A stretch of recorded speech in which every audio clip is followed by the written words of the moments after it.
रागादिरोगान सततानुसक्तान शेषकाय प्रसूतान शेषान औत्सुक्य मोह रतिदान जगानाम यो पूर्व वैद्य नमस्तस्तु तस्मै। नमस्कार मित्रों, मैं वैद्य राजदीप वाढेर नागरादी चिकित्सक समूह वती आप सबका स्वागत करता हूं। और आज हम जो हमारा दूसरा सेशन है विमान स्थान परिचय के बारे में, उसमें हम आगे बढ़ेंगे। लास्ट टाइम हमने विमान स्थान परिचय तद उपरांत रस विमानीय ऊपर थोड़ा सा संकलन हमने देखा था। आज हम त्रिविधकुक्षीय विमान और जनपदोध्वंसीय विमान उसके ऊपर थोड़ा सा परिचय हम लेंगे, जिससे क्या होगा, हमारा जो आने वाला सेमिनार है विमान विज्ञान 3 ऊपर, जो मुख्य रूप से रोगानिक और व्याधित रूपीय विमान, ये 2 अध्याय के ऊपर केंद्रित है। तो जिससे उस सेमिनार में आने वाले वैद्य विद्यार्थी मित्रों को विषय समझने में सरलता प्रदान होगी। तो पहले तो हम यह ज्ञात करें कि जो चरक संहिता है उसमें यह तीसरे क्रम से आने वाला स्थान है सूत्र, निदान और विमान। विमान स्थान का मुख्य ध्येय धातु साम्यार्थ विमान, ये इसकी मुख्य स्थिति या प्रतिज्ञा है।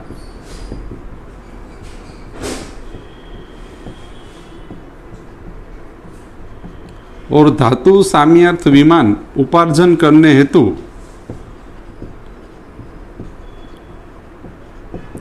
विमान स्थान के 8 अध्याय व्याख्यात किए गए हैं।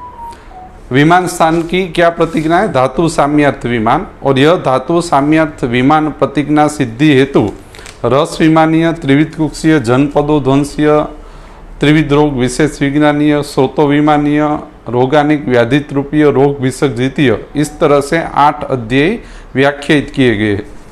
तो यह धातु सामीकरण प्रक्रिया उपार्जित करने हेतु मुख्य रूप से यहाँ पे धातु विभंजन यानी कि रोग के कारण का मान और धातु विभंजन यानी कि रोग को रोकने हेतु यानी कि निदान परिवर्जन रूप समुत्थान विच्छेद हेतु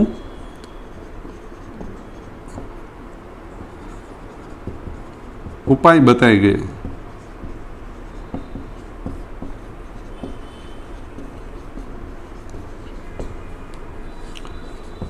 ये आपको अज्ञात होता है। विमान स्थान का मुख्य ध्येय क्या है कि जो धातु विभंजन प्रक्रिया जो सूत्र स्थान और निदान स्थान से अनुक्रम से शुरू करी गई है, जो निदान स्थान के 8 अध्याय में 8 प्रकार की विकृतीकरण प्रक्रियाओं का निर्देश दे दिया गया, उस धातु विभंजन प्रक्रियाओं का मूलभूत अग्नि, सामता, दोष और दूष्य, जो यह विकार प्रकृति के घटक है जो धातु विभंजन में मुख्य रूप से भाग लेते हैं, उसके कारणों का मान ज्ञात करना। मान लो अग्नि, दोष और सामता यदि प्रकट हुई है तो उसमें कौन कौन सा स्थिति जवाबदार है, यानी कि रस विमानीय और त्रिविधकुक्षीय विमान, यह अग्नि, सामता और दोष जनन का मुख्य समुत्थान और कारण है। तो धातु विभंजन और रोग में भाग लेने वाले विकार प्रकृति के घटकों का जनन के कारण का मान निश्चित करने हेतु एक स्थिति है। दूसरा, मान ज्ञान हो जाने के बाद यदि आपको ख्याल आ जाए कि इसमें रस विमानीय, त्रिविधकुक्षीय विमान या साम, निराम आदि यह धातु विभंजन में मुख्य कारण रूपता के अंतर्गत आते हैं, तो उसमें कौन कौन से चिकित्सा उपाय द्वारा हम निदान परिवर्जन और समुत्थान विच्छेद प्रक्रिया कर सकते हैं, जिससे धातु सामीकरण उपार्जित हो सके, उसकी प्रक्रिया हमें विमान स्थान के अध्यायों द्वारा समझ में आती। यह विमान स्थान की मुख्य प्रतिज्ञा है। इसमें कोई क्वेश्चन हो तो को यदि आप विमान स्थान पढ़ रहे हो तो धातु साम्यार्थ विमान, उसमें धातु विभंजन के कारण का मान और यह धातु विभंजन की जो प्रक्रिया है उसको किस तरह से रोकी जाए, उसका पूर्ण रूप से विज्ञान विमान स्थान के 8 अध्याय में बताया गया। दूसरा, विमान स्थान पूर्ण रूप से निदान परिवर्जन समुत्थान विच्छेद प्रक्रियाओं के ऊपर आधारित है, यानी कि यह मूलभूत समुत्थान भेद प्रक्रिया से जुड़ा हुआ है और यहाँ से आपका निदान परिवर्जन उपक्रम, चिकित्सा सूत्र या प्रकृति स्थापन की स्थिति, आयोजित और शुरुआत विमान स्थान के 8 अध्याय द्वारा तय होती है और शुरू होती है। बरोबर, तो ये आपको बरोबर ज्ञात हो गया।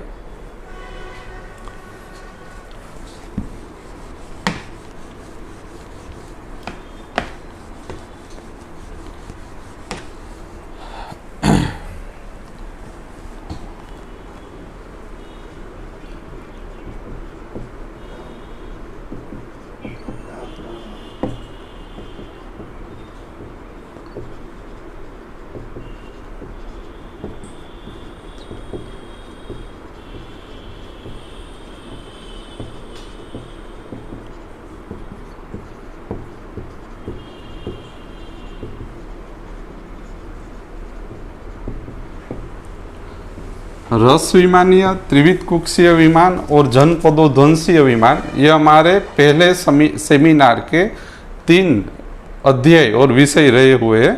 तो रस विमानीय हमें क्या ज्ञात करवाता है?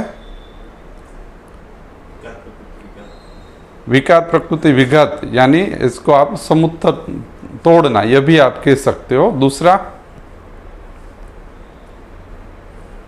रोहित भाई, रस विमानीय त्रिविध कुक्षीय जनपदोध्वंसीय विमान, तो रस विमान त्रिविध कुक्षीय जनपदोध्वंसीय विमान धातु विभंजन प्रक्रिया में हमें क्या ज्ञात करके देते हैं? धातु विभंजन, ये हमारे आयुर्वेद के अनुसार रोगकरण प्रक्रिया में इस 3 का मुख्य क्या रोल रहता है और उसमें हमें कौन सा चिकित्सा उपाय अपनाना चाहिए जिससे हम हमारे पास आने वाले रोगी पुरुष में यह विभंजन प्रक्रिया रोक सके और तोड़ सके। तो पहले तो जो रस विमानीय अध्याय, त्रिविध कुक्षीय विमान और जनपदोध्वंसीय विमान, यह प्रथम जो 3 अध्याय है,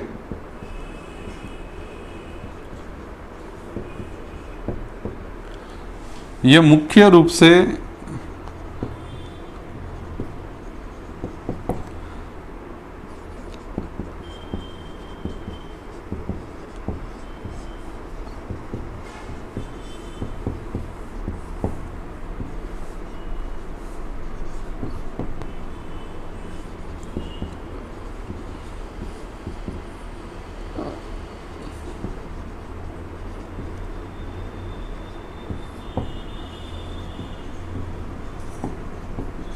रस विमानीय, त्रिविध कुक्षीय विमान और जनपदोध्वंसीय विमान हमारे पास आने वाली सभी व्याधि प्रकृतियों के में से ये 3 मुख्य जनन प्रक्रिया या मुख्य समुत्थान रूपता या समुत्थान उत्पत्तिकरण स्थिति हेतु जवाबदार ऐसे मुख्य 3 मान रस विमानीय, त्रिविध कुक्षीय विमान और जनपदोध्वंसीय विमान कोई भी धातु विभंजन प्रक्रिया या रोगकरण प्रक्रिया के 3 मुख्य समुत्थान है।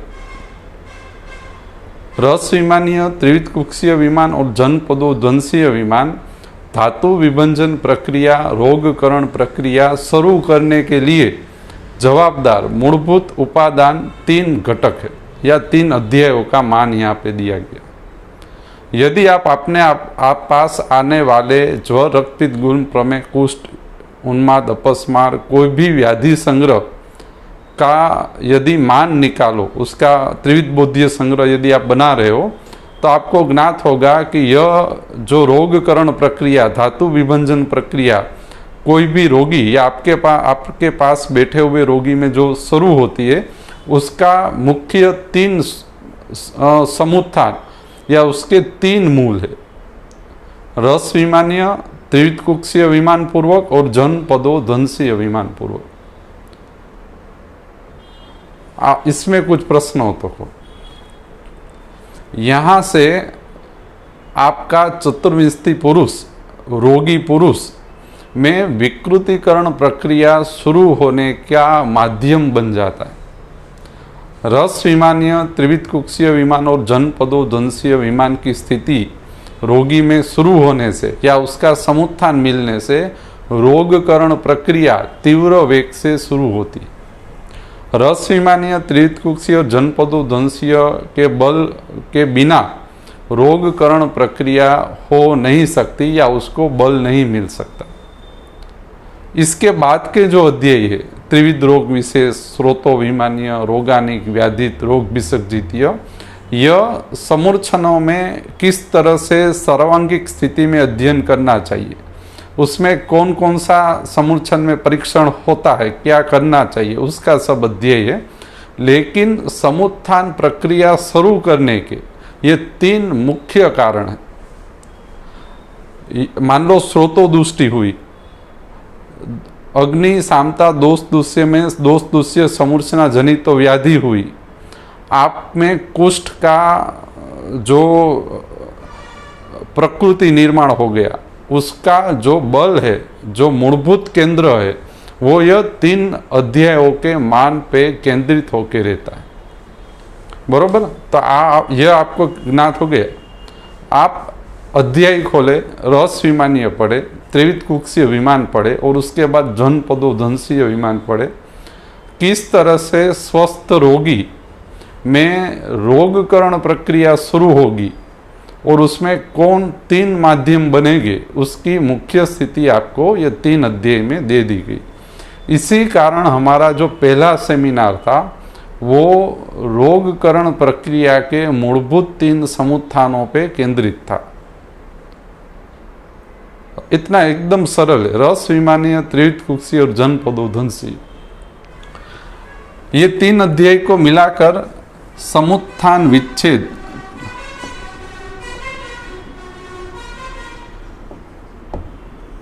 या विकार प्रकृति विघात प्रक्रिया शुरू होती।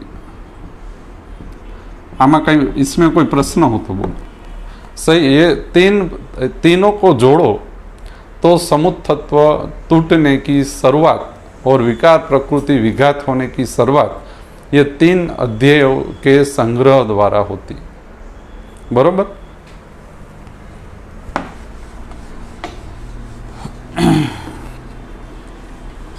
रस विमानी हमने लास्ट टाइम लिया था, तो भी मैं उसका थोड़ा रस की समझ या रस का मुख्य क्या है कि किन कौन से कारण के से यह जो रस है यह समुत्थान रूप बन जाता है विकृतिकरण के अंतर्गत। तो जो यह रस है यह मुख्य रूप से जठराग्नि,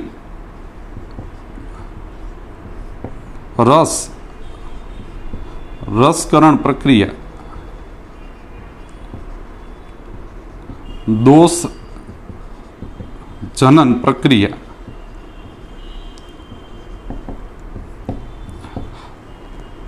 रस कहाँ से तैयार होता है? चतुर्विध अन्नपान, जो हम वैश्वानर अग्नि में से लेते हैं अन्नपान, उसमें से रस तैयार होता है। बराबर। उसमें अच्छी तरह से यदि रस विमानीय खोलेंगे और रस भेदीय भी आप पढ़ सकते हो, उसमें स्पष्ट रूप से लिखा है कि जो वैश्वानर अग्नि में से आकाश, वायु, तेज, जल, पृथ्वी का संयोग होने से षड्रस उत्पन्न होते। तो यह षड्रस हम अन्नपान के माध्यम से ग्रहण करते। बराबर। तो यह जो रस है यह हमारे शरीर में कायाग्नि का अनुवर्तन सापेक्ष बनाने के लिए मुख्य कारण रूप है। यह रस हमारे शरीर में कायाग्नि का अनुवर्तन बनाने हेतु जठराग्नि के माध्यम से कार्य करता है। यह रस हमारे शरीर में दोष का जनन और दोष धातु मल का पोषण यह रस के अधीन है। यानी कि आपकी जो रोग प्रणाली है उसमें जठराग्नि, आमाशय, रस, दोष, अग्नि, यानी विकार प्रकृति के अग्नि और दोष, ये जो दो मुख्य घटक है जहाँ से संप्राप्ति को बल मिलता है, यह दो घटक पूर्ण रूप से रस आश्रित है। तो ये एक बड़ा स्थिति निकल जाती है कि धातु विभंजन के कारण रूप अग्नि और दोष का संचालन, पोषण और समन भी इसके, मान लो आप धातु विभंजन आपको ज्ञात हुआ कि भाई वैकारिक वात दोष के द्वारा वैकारिक वात कर्म यह रोगी पुरुष में हमें मिल रहे हैं। तो यह वात समन हेतु जो भी यहाँ पे उपचार संग्रह बताया गया है वो भी हम इसके अंतर्गत यूज कर सकते, बरोबर। तो अग्नि और दोष यह धातु विभंजन के दो मुख्य कारण का पूर्ण रूप से आधार रस विमानीय है। जो जठराग्नि है, जठराग्नि, यह जठराग्नि का जो बल है वो चतुर्विध अन्नपान और रस द्वारा पोषित होता है। यानी कि जो जठराग्नि का संदूषण है वो अन्नपान और रस द्वारा होता है। मान लो वात प्रकृति पुरुष, पित्त प्रकृति और कफ प्रकृति पुरुष अपनी प्रकृति के अनुसार स्वादु अम्ल कटु तिक्त कसाई रस में निश्चित रस सेवन का अभ्यास करे तो उसमें अग्नि बल का संरक्षण होकर वो संदूषित होती है और अपने सापेक्ष कर्म अनुवर्तन अच्छी तरह से कर पाती। दूसरा जो रस है वो अन्नपान में से तैयार होता है, ये तो एक सरल बात है। तो हमारी संहिता में जो अन्न है उसको देवता या अग्नि की स्थिति के रूप में कहा गया है। यानी कि यह हमारे शरीर के अंदर अग्नि, रस, दोष, धातु, मल का पोषक है और यह हमारे शरीर में स्वयं अग्नि रूप कार्य करता है। कौन अच्छा रस की बात हम यहाँ पे कर रहे। दूसरा त्रिविध कुक्षीय विमान, जो धातु विभंजन स्थिति यानी कि रस विमानीय में कहे गए रस की स्थिति का यदि पालन ना किया जाए कि वात पित्त कफ दोषों के पोषण रस और समन रस का विचार करके यदि आगे ना बढ़ा जाए तो उसमें त्रिविध कुक्षीय विमान द्वारा सामता तैयार होती। त्रिविध कुक्षीय विमान विधि का पालन न करने से सामता तैयार होती। तो यह सामता क्या करती है? धातु विभंजन प्रक्रिया का एक तीसरा, विकृतीकरण प्रक्रिया का तीसरा महत्व का घटक, यानी कि धातु विभंजन का तीसरा महत्व का घटक ऐसी सामता का जनन यह त्रिविध कुक्षीय विमान अध्याय से शुरू हो जाता है। तो अग्नि, सामता, दोष और दूष्य, इसमें से तीन, अग्नि, सामता और दोष, इसका पूर्ण संचालन, पोषण, विकृतीकरण, समन पूर्ण रूप से रस विमानीय और त्रिविध कुक्षीय विमान के ऊपर आधारित है।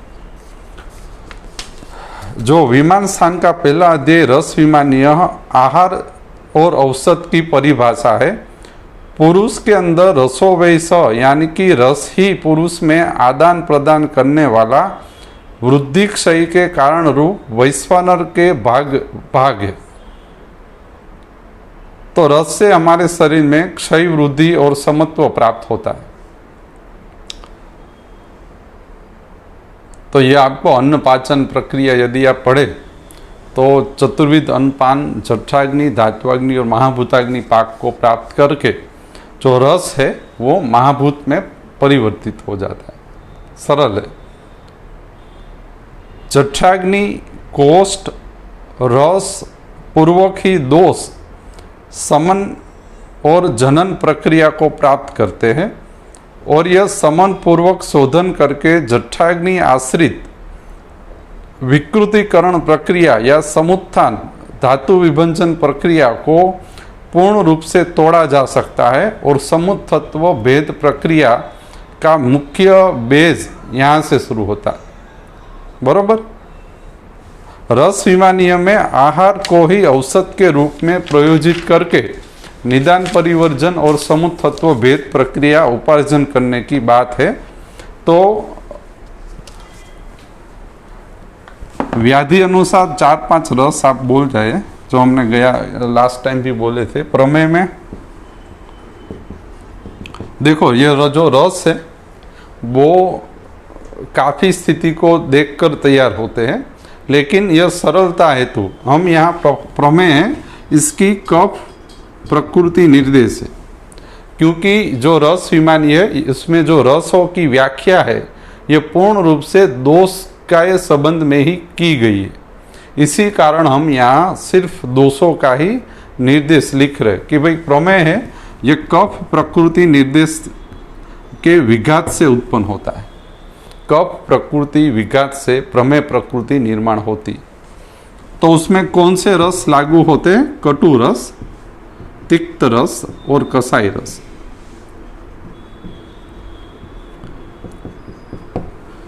प्रमेय के अंदर प्रमेय के अधिष्ठान आदि अनुसार जो आप अन्न और पान तय करते हो, यदि उसमें कटु तिक्त कसाई रस प्रधान या उस रस वाले ही आप अन्नपान तय करते हो, तो यह कटु तिक्त कसाई रस वाली जो रसकरण प्रक्रिया होगी, यानी कि रस में पूर्ण रूप से ये 3 रस आश्रित हो जाएगा, तो वो अग्नि के बल को सापेक्षीकरण देगा, दोष में समन करेगा, और यह समन प्राप्त दोष यदि बहु मात्रा में होंगे तो उसको आपको शोधन करके निकालना है। यानी कि धातु विभंजन प्रक्रिया में अग्नि और दोष, यह 2 का बल, अग्नि को बल वृद्धि और दोषों में समन शोधन, यह 3 रस से उत्पन्न होगा।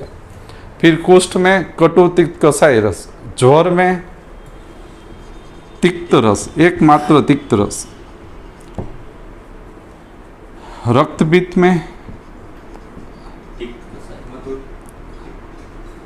स्वादु तिक्त और कसाई। तो आप कोई बार आप क्या करें, सभी व्याधि संग्रह को लिखकर उसके रस लिखे। आप ये, इससे क्या होगा, सरलता होगी। मान लो आप ज्वर, रक्तपित्त, गुल्म, प्रमेय, कुष्ठ, शोष, उन्माद, अपस्मार, संधिगत वात, आमवात, जो भी आप उद्भव जत्रुगत रोग, जो भी आपके पास रोगी आ रहा है उसके रस लिखे। आप जो औषध संग्रह दे रहे उसके रस लिखे, और यह उसके साथ फिट बैठ रहे या नहीं बैठ रहे। उससे क्या होता है, आपकी चिकित्सा में द्वंद्व या स्थिति बिगड़ने की सब अपेक्षाएं बंद हो जाती, बराबर। तो यह रस विमानीय आपको पढ़ के यह इसको आपको देख लेना है कि स्वादु अम्ल लवण वात समन करता है, कटु तिक्त कसाई कफ समन करता है, और स्वादु तिक्त कसाई पित्त समन करता है।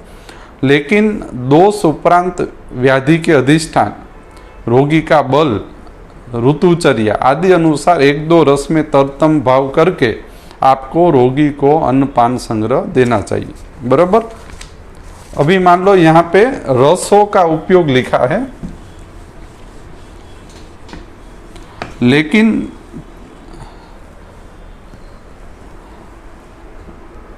धातु विभंजन या रोग के अंतर्गत अग्नि, सापेक्ष अग्नि की स्थिति के बिना, यानी कि यदि आप यह जो रस विमानीय प्रयोजन करना चाहते हो तो उसका एक सरल है कि आपको सापेक्ष अग्नि उपार्जित करके ही रस विमानीय का प्रयोजन करना चाहिए।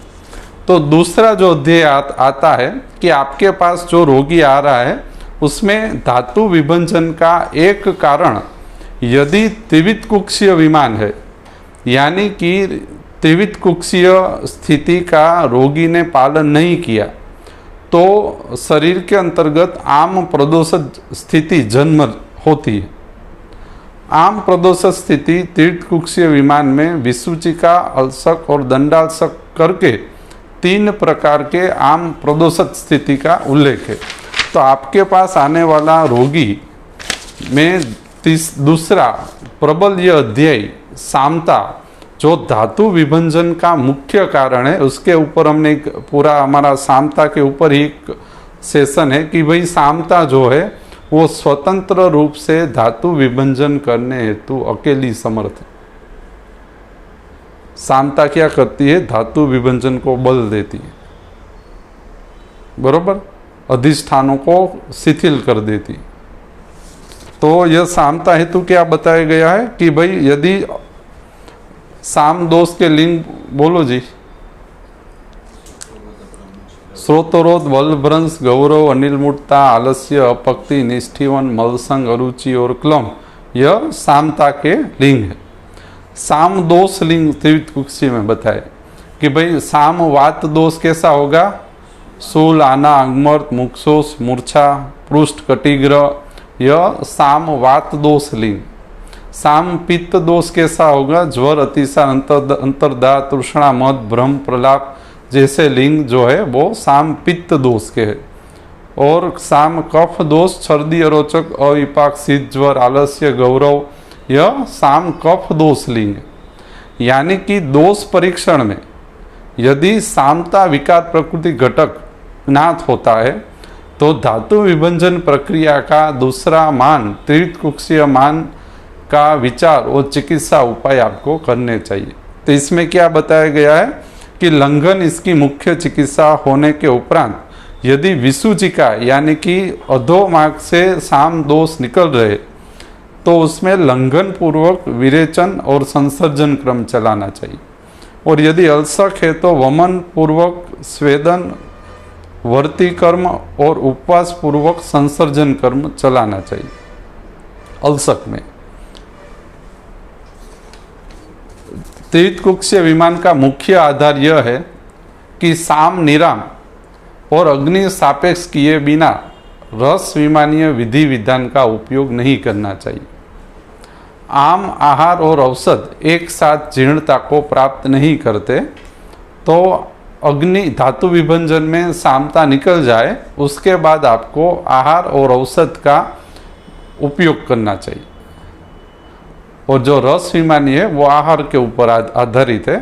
तो कोई भी आपके पास रोगी आए उसको पहले आहार वर्ग लंघन के पश्चात की बात कर रहा हूँ, और आहार के रस प्रधान औषध संग्रह पहले देने चाहिए।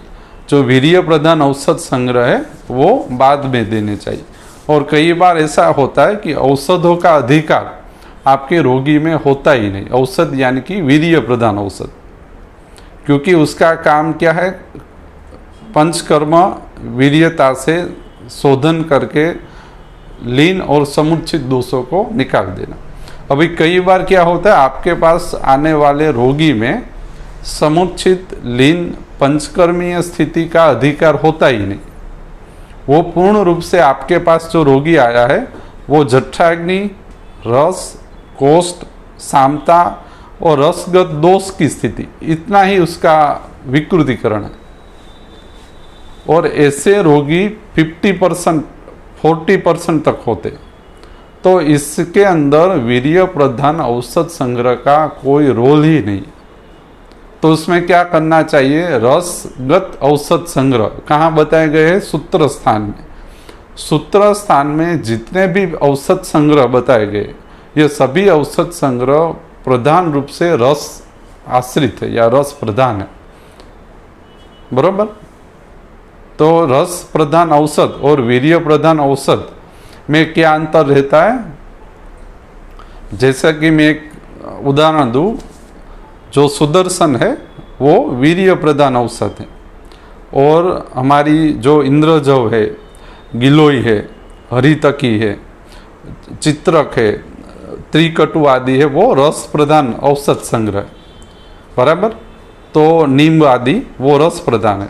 तो रस और वीर्य प्रधान औषधों में क्या अंतर रहता है? जो रस प्रधान औषध है वो रसकरण प्रक्रिया को प्राप्त कर देते हैं या रसकरण स्थिति को अच्छी तरह से करने का कार्य करते हैं। वीर्य प्रधान जो औषध है वो अपनी वीर्यता से पंचकर्मीय स्थिति उत्पन्न करते हैं, बराबर। मान लो ये जो इंद्रजव है तो यह वमन द्रव्य है, लेकिन उसका जो तिक्त रस है वो रसकरण के अंतर्गत तिक्त रसता उत्पन्न करने का मुख्य कार्य करती, और उसका एक कार्य अंतर में वमन कर्म स्थिति में उत्पन्न होता है, लेकिन ये पूर्ण रूप से रसकरण स्थिति उपार्जन करने हेतु ही इसका प्रयोजन। यानी कि कोष्ठ शुद्धि, आप ऐसा सरल समझो, कोष्ठ शुद्धि हेतु रस द्रव्यों का उत्पन्न प्रयोजन होता है। कोई प्रश्न हो तो वो बराबर। रस विमानीय त्रिविध कुक्षीय, बहुत अच्छी बात, साम निराम और रस तय करे। पहली बात तो जो यहाँ पे क्या एक अंतर है कि रोगानिक, व्याधित रूपीय, रोग विषक जीतीय, स्रोतो विमानीय, यह सब जब अधिष्ठान बिगड़ने लगे, समूर्छन प्रणालियाँ तैयार होने लगे, तब उसके अध्ययनों का मान बताया गया। लेकिन आपका रोगी पुरुष यदि यह 3 स्टेज में ही है, फर्स्ट 3 स्टेज में आपके पास रोगी आ रहा है, तो आपको अगले जो मान परीक्षण है उसकी आवश्यकता नहीं है। सिर्फ ये 3 मान परीक्षण से आपका कार्य अच्छी तरह से हो जाएगा। तो आपको डिवाइडेशन थोड़ा ख्याल आता है कि आपके पास रोगी जो है, इसको विकार और रोग कहते हैं। धातु विभंजन के 2 भाग, विकार और रोग, पूर्ण रूप से रस विमानीय, त्रिविध कुक्षी और जनपदो ध्वंसीय विमान के द्वारा समुत्थान विच्छेद हो जाते हैं या विकार प्रकृति विघात हो जाती है। तो सूत्र स्थान, निदान स्थान और विमान स्थान के ये जो पहले 3 अध्याय है वो रस के आश्रित, दोष के आश्रित और जठराग्नि, कोष्ठ और कुक्षी आश्रित समुत्थान बल को तोड़ने के अध्याय। अब मान लो जो धातु विभंजन है वो आगे बढ़ रहा है।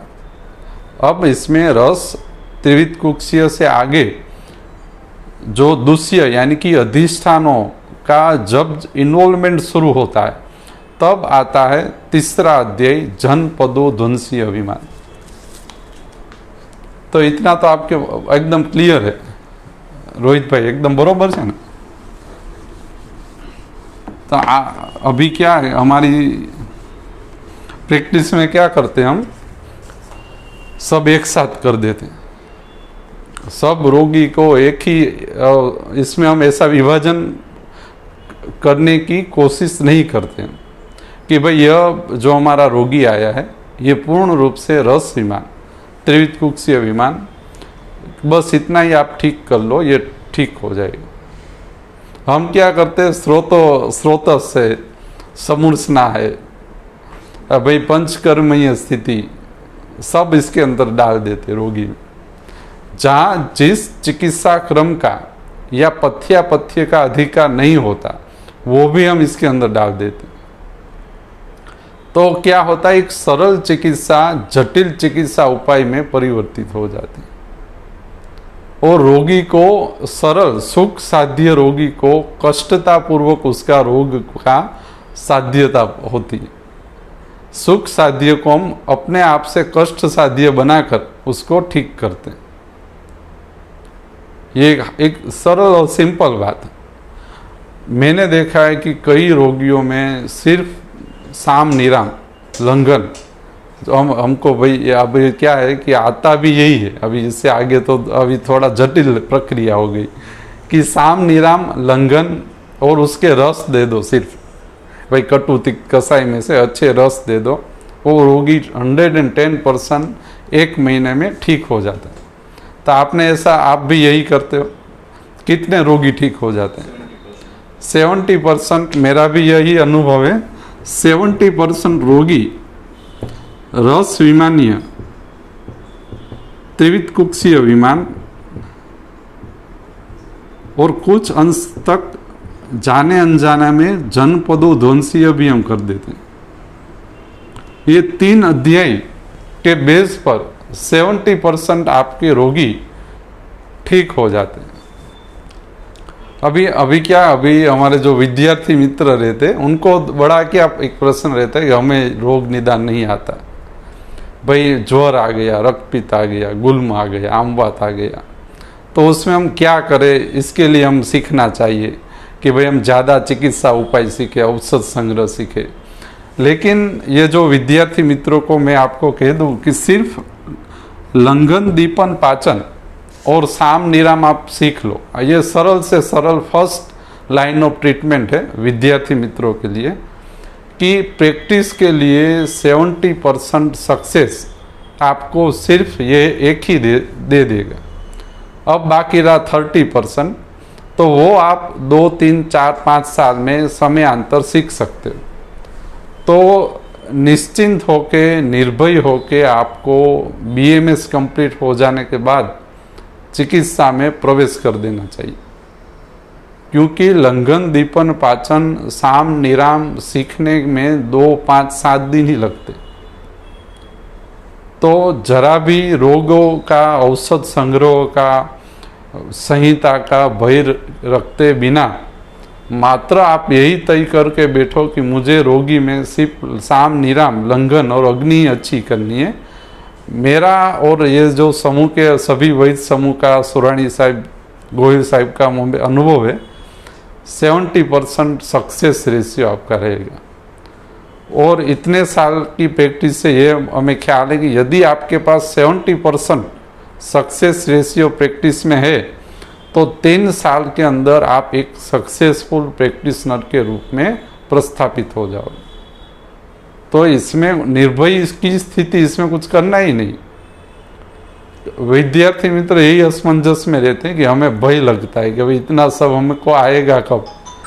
तो इतना सब सीखने की कुछ ज़रूरत ही नहीं। आप जो यहाँ पे हम जो लेक्चर ले रहे हैं, या सुरानी साहिब की बुक आप पढ़ो, या सब हमारे साहित्य का अध्ययन करो, या हमारे जो भी प्रतिभाशाली वैद्य विद्यार्थी मित्र जो पूरे आप कभी सेमिनार में जाओ, अच्छे आप लेक्चर पढ़ो, तो इसमें कुछ भयभीत होने की स्थिति नहीं है। आप मान लो BMS कंप्लीट हो जाने के बाद ये जो मैं पढ़ा रहा हूँ, मान लो ये मेरी स्थिति का चैप्टर 200 नंबर का चैप्टर होगा, लेकिन आप फर्स्ट नंबर के चैप्टर में आप शुरू कर दो, आप आराम से अच्छी तरह से प्रैक्टिस कर पाओ।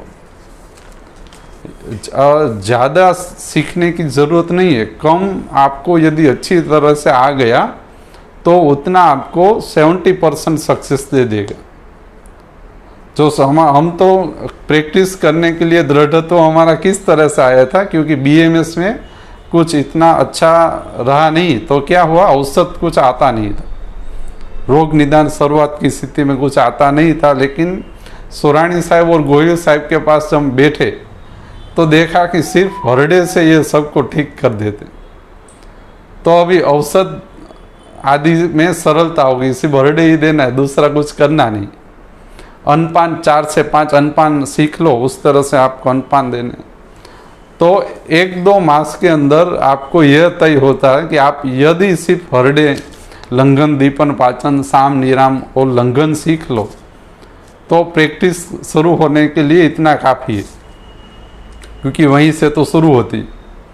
तो शुरुआती दिनों में हम वहीं से चैप्टर 1 से ही बैठ गए थे प्रैक्टिस में, तो आहिस्ता आहिस्ता आप सब सीख सकते हो।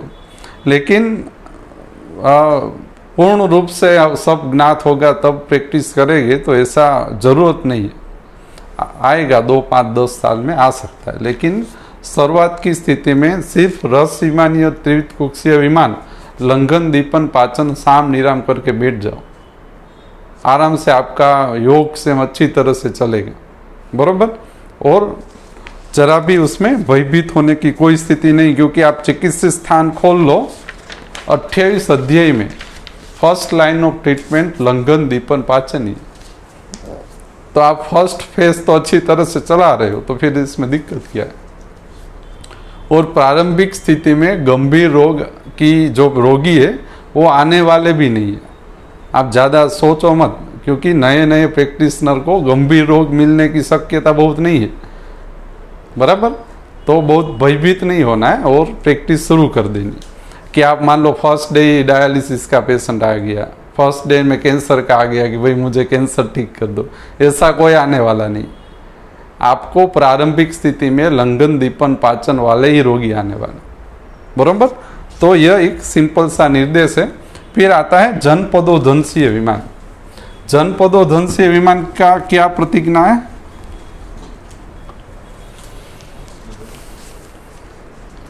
रोहित भाई, जनपदोध्वंसीय विमान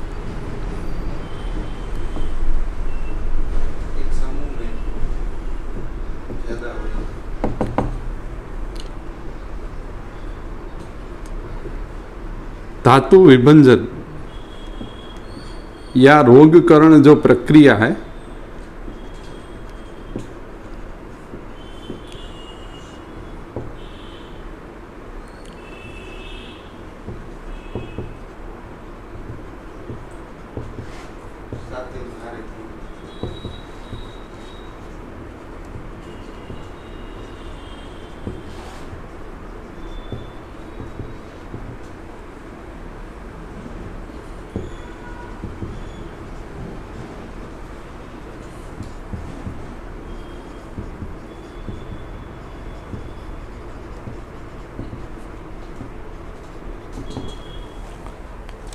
जनपदोध्वंसीय विमान एक, यदि आप ऊपर ऊपर से पढ़ो तो पहले तो यह जो जनपदोध्वंसीय अध्याय है, यह एक संज्ञावाचक नाम है।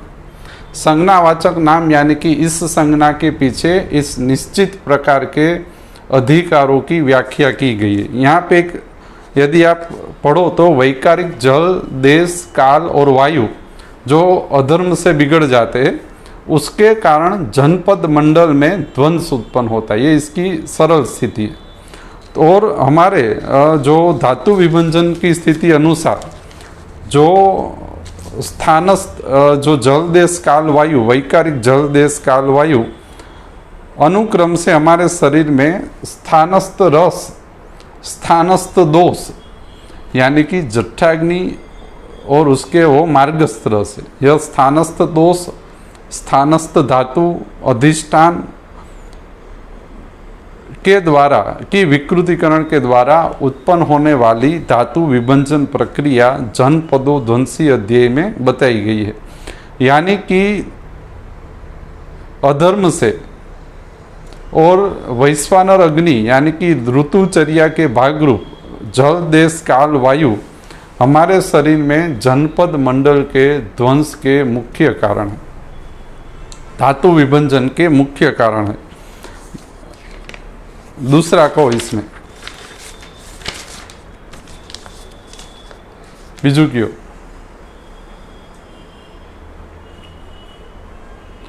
इसमें लिखा है कि वैकारिक जल, देश, काल, वायु हमारे शरीर में जनपद मंडल ध्वंस करता है। तो वैकारिक जल, देश, काल, वायु स्थानस्थ रस को बिगाड़ता है। जो આમાં કેવું થાય, સરસ તમને કહું, વૈકારિક જલ, દેશ, કાલ, વાયુ છે ને, એમાં જે વૈકારિકતા છે એમાં જ્યારે રસકરણ થાય, વૈકારિક જલ, દેશ, કાલ, વાયુમાં જઠરાગ્નિ દ્વારા જ્યારે રસકરણ થાય ત્યારે જે રસનો ભાગ બને ને, અમુક ભાગ એ વૈકારિક બની જાય કે જેનો ઉપયોગ કાલાંતરે ધાતુઓમાં સ્થાનસ્થ રસ રૂપે થવાનો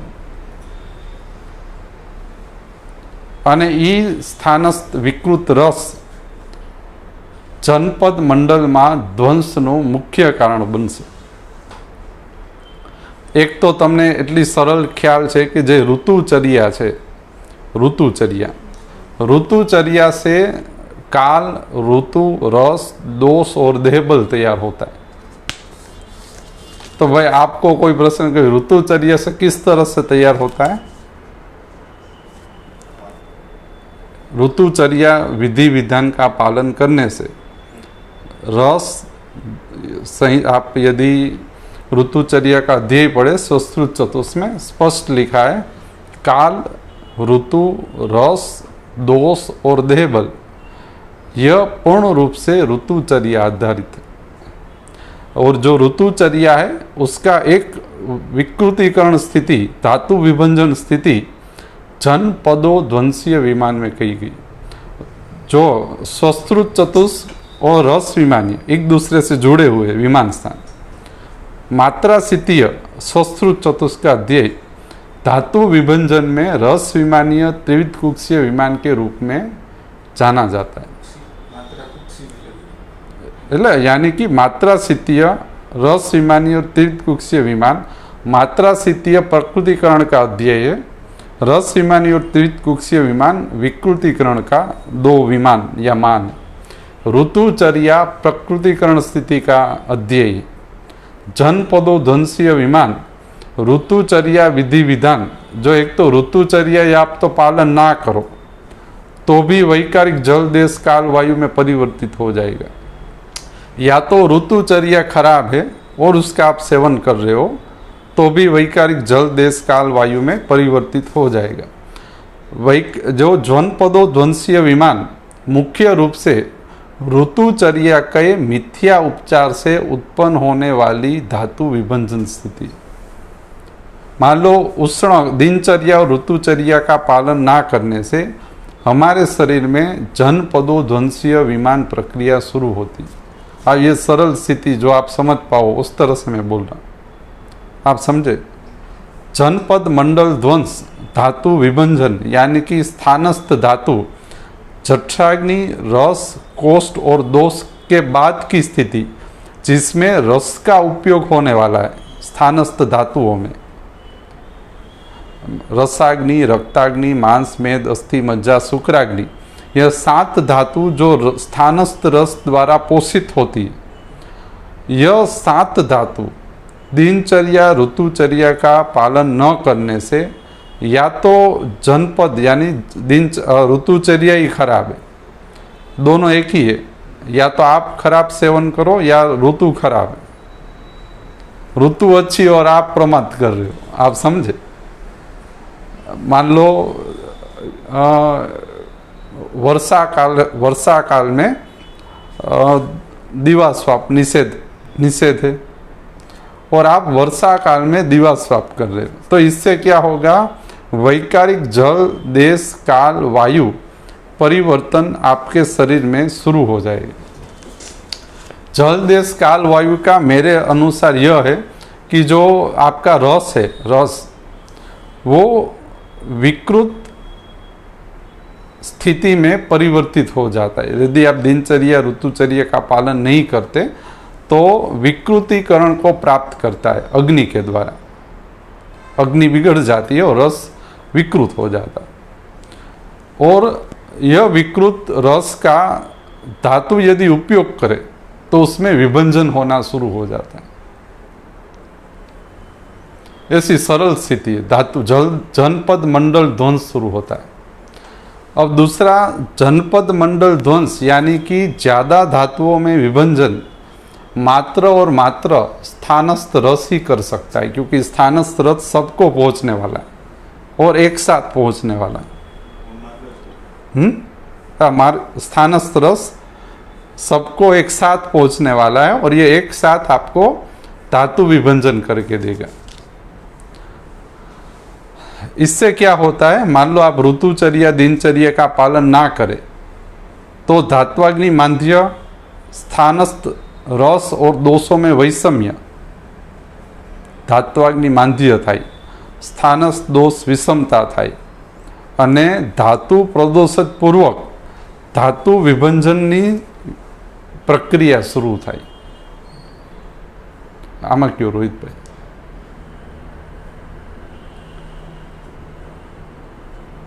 જેમ કે એક સરસ કહું, વૈકારિક વાયુ स्थानस्थ धातुમાં आकाश और वायु वर्गीय दृष्टि करे। वैकारिक उदक जल અને वर्गीय दृष्टि करे। वैकारिक देश ख वर्गीय दृष्टि करे અને वैकारिक काल तेज वर्गीय दृष्टि करे। आવું सरस विभाजन। वैकारिक काल तेज वर्गीय, देश ख वर्गीय, उदक जल वर्गीय અને वायु आकाश वायु वर्गीय दृष्टि उत्पन्न करे। वैकारिक काल सेवन एमां शुं थाय? एक तो आ ऋतुचर्यानो आखो काल छे, शिशिर वसंत ग्रीष्म वाळो, અને તમે દિનચર્યા ઋતુચર્યાના જે કાળ છે मान लो रात्रि में तमारे उजागरो न करवो जोईए, तमे कई सेवन नहीं करता, रात्रे उजागरा करो। तो आपणा अध्ययन मुजब शरीरनी अंदर तेज वर्गीय दृष्टिओ थशे। पछी आपणे एम कहीए भाई रात्रे जागो एटले वायु वधे, वायु वधे पण तेज वर्गीय पूर्वक वधशे, एटले अग्नि बहु बगड़ी जाए। रात्रे उजागरा करो अने दिवसे हुओ एमां अग्निनुं खूब ज दुष्टीकरण थाय। ए क्यां थशे? रसमां थशे। केमां? स्थानस्थ रसमां। वैकारिक जल देश काल वायुना सेवननी आकाश तेज जल ख वर्गीय दृष्टि स्थानस्थ रसमां थशे। आ स्थानस्थ रस शुं करशे? सप्त धात्वाग्नि पासे पहोंचशे। आ सप्त धात्वाग्नि आ स्थानस्थ रसनुं सेवन करशे अने एमां धातु विभंजन उत्पन्न थशे। अने आ धातु विभंजन क्या करेगा? रोग समूह यानी कि ज्वर, रक्तपित्त, गुल्म, प्रमेह, मांस प्रदोष, रस प्रदोषज, रक्त प्रदोषज आदि के जो व्याधि संग्रह उसको उत्पन्न करने हेतु जो अधिष्ठान दृष्टि चाहिए, उस अधिष्ठान दृष्टि का माध्यम खोल देगा। तो उसका एक यह बीज निकल के आता है कि मात्रा सिद्धिय के पश्चात, स्वस्त्रचत उसकी बात कर रहा हूँ, दिनचर्या और ऋतुचर्या बिगड़ने के बिना धातु विभंजन शक्य नहीं है। जनपदों ध्वंसीय विमान और ऋतुचर्या हमें यह सिखाती है कि दिनचर्या पालन और ऋतुचर्या पालन न करने से हमारे शरीर में स्थानस्थ धातु विभंजन शुरू होता है।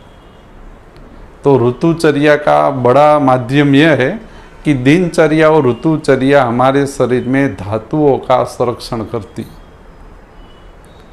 इम्यूनिटी आप कह दो तो इम्यूनिटी से आप इसको कनेक्ट कर सकते हो, क्योंकि बल का आधार है।